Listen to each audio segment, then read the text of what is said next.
Comment से दरअसल ये सवाल पूछा गया कि क्या आपको बुमराह के लिए कोई सिंपैथी है?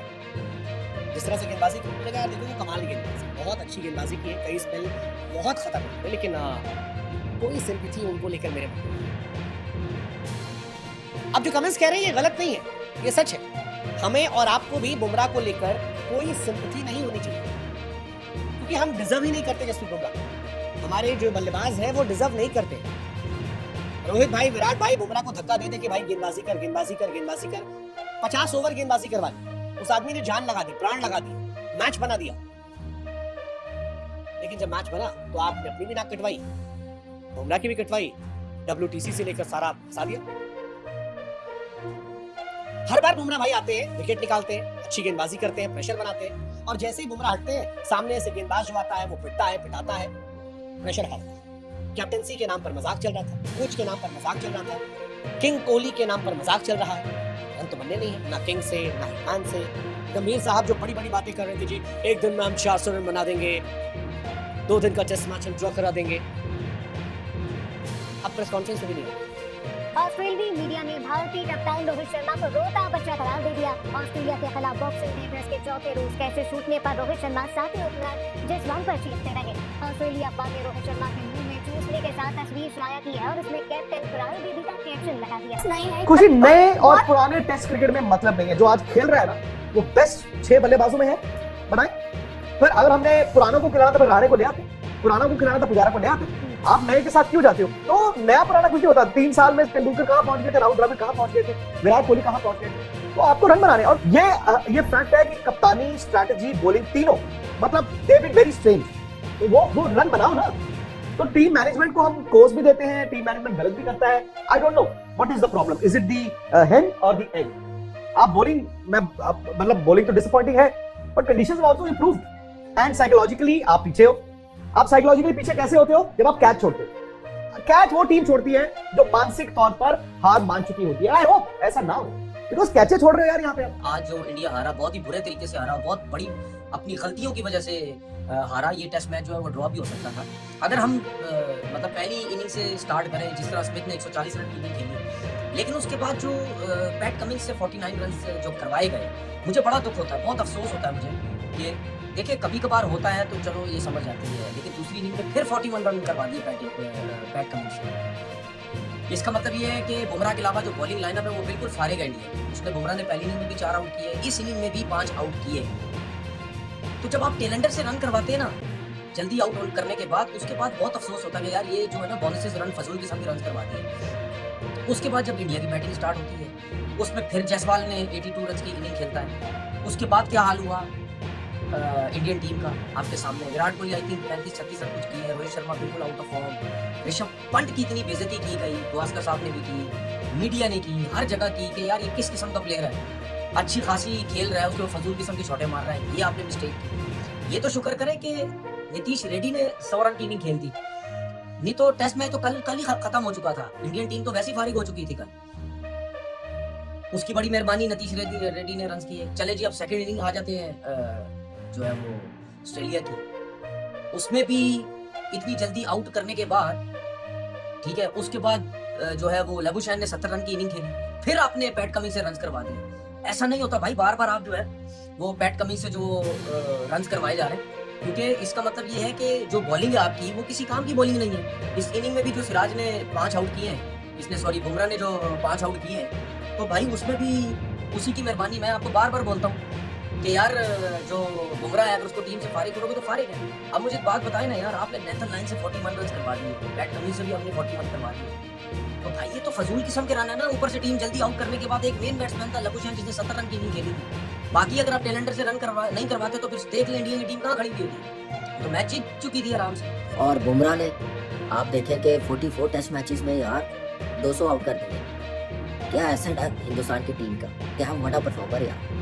और जज्बा और अप्रोच और जो वर्कलोड की बातें करते हैं वो सारी फजूल हो गई हैं। और बुमराह ने 30 आउट कर दिए 4 टेस्ट मैचेस में। एक्सीलेंट बॉलिंग, और मज़ा आता है जब ये बॉलिंग करने आता है, देखते हैं। और एक ही बंदा लग रहा है जिसका जुनून है, पैशन है, दिल है तो मैं टेस्ट क्रिकेट खेलूं, वो परफॉर्म कर रहा है। जायसवाल अगेन उसने अच्छी बैटिंग की है, 80+ रन बनाए हैं, लेकिन डिसीजन कंट्रोवर्शियल। उसके बाद आप देखें कि नीतीश कुमार जैसे आउट हुआ, बाकी सारे बैट्समैन अच्छी बॉलों पे आउट हुए हैं। मुझे ये समझ नहीं आ रही थी जब आप खेल रहे हैं आकाशदीप के साथ, वाशिंगटन सुंदर पहली बॉल पे सिंगल ले रहा है, आप खेलते जाओ यार, आप नेट आउट चले गए हो, आपने 50 किया, अब आप इन टेल से ज्यादा अच्छा खेलते हैं, आप ऑलराउंडर हो। आपको गेम अवेयरनेस समझ नहीं आ रही थी, ना कोई मैसेज भिजवा रहा मैं देख रहा हूँ तो भाई आप लो सिंगल लेनी है तो आप 5वीं बॉल पे सिंगल लो, आप पहली बॉल पे भी सिंगल ले रहे हैं, दूसरी बॉल पे भी सिंगल ले रहे हैं। समझ नहीं आ रही थी किस क्या सोच के 15-16 ओवर रह गए हैं तो आप उस फेस करो, लेकिन मौका आपने दिया, आपने फील्डिंग अच्छी हुई होती, बॉलिंग और अच्छी हुई होती तो जीतते। आप एज अ बैटर आपने वो परफॉर्म नहीं किया जो नीतीश कुमार ने किया, जो जसवाल ने किया इस टेस्ट मैच में। बाकी बीच वाला खाना 9 प्लेयरों का खाली, बॉलिंग में तो बुमराह नजर आ रहा है।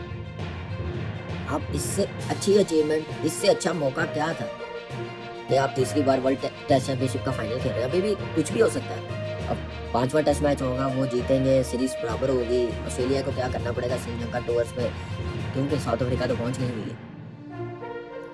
लेकिन ये जो सीरीज है बॉर्डर गवास्कर ट्रॉफी, ये मेरे ख्याल से हिंदुस्तान की टीम ने खुद गलतियां की है। इतना ड्रीम स्टार्ट मिला है सीरीज का जो पर्थ में जीती है, उसके बाद वो टीम लगी नहीं है कि ये पर्थ में जीती हुई टीम है।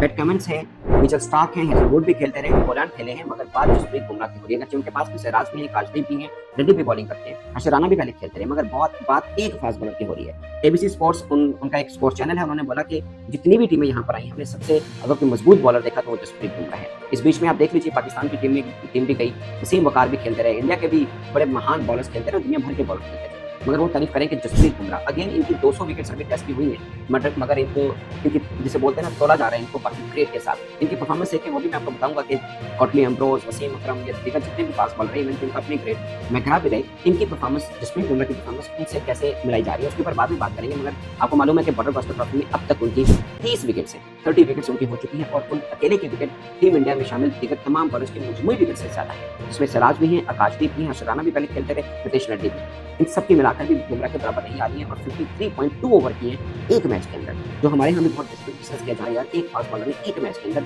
इतनी कैसे ओवर्स कर रही है, वो भी फास्ट बॉलर। और आप सोचिए कि इंजरी के बाद कोई बॉलर आता है और कितनी तगड़ी बॉलिंग करता है। मोमेंट फास्ट बॉलर के बारे में कहा जाता है कि जब थोड़ा ओल्ड होता है या 30 प्लस होता है, उसकी पेस कितनी है, एबिलिटी कितनी सर्वे के बात में करता है, मगर जसप्रीत बुमराह के केस में ये सब उलट हो रहा है। वो जब इंजरी के बाद में आए, मार्च 2023 से वो इंजरी के बाद में आया, उससे लेकर अब तक का सफर क्या रहा मैं आपको इस व्लॉग में बताऊंगा। मगर आप सोचिए उसके बाद से मार्च 2023 के बाद वो हर बल्लेबाज के लिए, हर टीम के लिए, हर मैदान में, हर फॉर्मेट में एक डरावना ख्वाब साबित हो गया। अब सारा सफर उनका मैं आपको बताऊंगा इस वीडियो में कि इंजरी के बाद से लेकर अब तक उनका क्या रहा। हालांकि वर्ल्ड कप 2021 में आपको याद है जब इंडिया का अर्ली एग्जिट हुआ था, उसमें भी जसप्रीत बुमराह खेले थे, उसमें 5 मैचेस में 7 विकेट ली थी। उसके बाद वो इंजरी का शिकार हुए। वर्ल्ड कप 2022 में टीम इंडिया जसप्रीत बुमराह के बगैर की सेमीफाइनल तक पहुंचे, मगर वहां पर भी इंग्लैंड के खिलाफ बुरी हार उनको हुई थी। फिर जसप्रीत बुमराह मार्च 2023 के अंदर आते हैं, उनका इंग्लैंड के अंदर ट्रीटमेंट होता है, उनकी बंगलुरु के अंदर नेशनल क्रिकेट अकेडमी, वहां पर 4 माह का रिहेबिलिटेशन उनका होता है। उसके बाद जब वो आते हैं तो आयरलैंड के खिलाफ जसप्रीत बुमराह खेलते हैं और मुझे याद है उस वक्त उनका इंडिया मीडिया अभी भी आपको उठा के देख लीजिए, सब ये कह रहा था कि अगर जसप्रीत बुमराह ने अपनी फॉर्म और फिटनेस साबित की तो वो एशिया कप 2023 खेलेंगे, वर्ल्ड कप 2023 खेल पाएंगे। अगर ना कर पाए, सारा इतनी इंजरी, लगभग 1 साल की इंजरी के बाद वो वापस आए थे, मगर वहां पर उन्होंने प्रूव किया। उसके बाद एशिया कप के अंदर भी आए और वहां से कहानी शुरू होती है द ग्रेट जसप्रीत बुमराह की। ऑस्ट्रेलिया ने हिंदुस्तान के जबड़े में से ड्रॉ निकाला और उसको जीत में तब्दील कर दिया। इसीलिए मैं कहता हूँ ऑस्ट्रेलिया एक टीम नहीं है, एक माइंडसेट है और उस माइंडसेट को हराना बहुत मुश्किल काम है। वो हर उस वक्त पे जहाँ कोई नहीं सोच सकता कि जीत पॉसिबल है, वो सोचते हैं कि यहाँ से जीतना कैसे है। इंडियन फैंस यही सोच रहे होंगे कि आखिरी सेशन है, कुछ ही वक्त बचा है, ड्रॉ तो यकीनी है। लेकिन कमिंस एंड कंपनी किसी और मूड में थे और उनकी सबसे बड़ी कामयाबी यह है कि वो हिम्मत नहीं हारे। खुद कप्तान की, स्कॉट बोलैंड की, नेथन लायन की जितनी तारीफ की जाए, जितनी दाद दी जाए, वो कम है। और अगर इंडिया की बात करें तो मैं हमेशा कहता हूं ना कि रोहित शर्मा और विराट कोहली इतने बड़े प्लेयर्स हैं, इनके बारे में हमें बोलना नहीं चाहिए, इनको खुद अपना फैसला करना चाहिए कि इन्होंने क्या करना है जिंदगी में। अब वो वक्त आ गया है, बल्कि मेरे हिसाब से टाइम्स अप। सीरियसली लेना है। इतनी नाकिस परफॉर्मेंस, इतनी खराब फॉर्म के बाद आपको ज़्यादा वक्त नहीं दिया जाएगा। फोर्सफुली रिटायरमेंट से अच्छा है कि खुद फैसला कर लें। फिर अगेन वही सवाल आता है कि विराट कोहली के 10,000 रन नहीं हुए तो वो ग्रेट्स की कंपनी में कैसे आएंगे। रोहित के लिए तो मुझे यकीन है कि गालिबन ये उनकी आखिरी सीरीज़ होगी, क्योंकि WTC का तो कुछ भी नहीं पता अभी, तो मतलब कोई चांस ही नहीं नज़र आ रहा।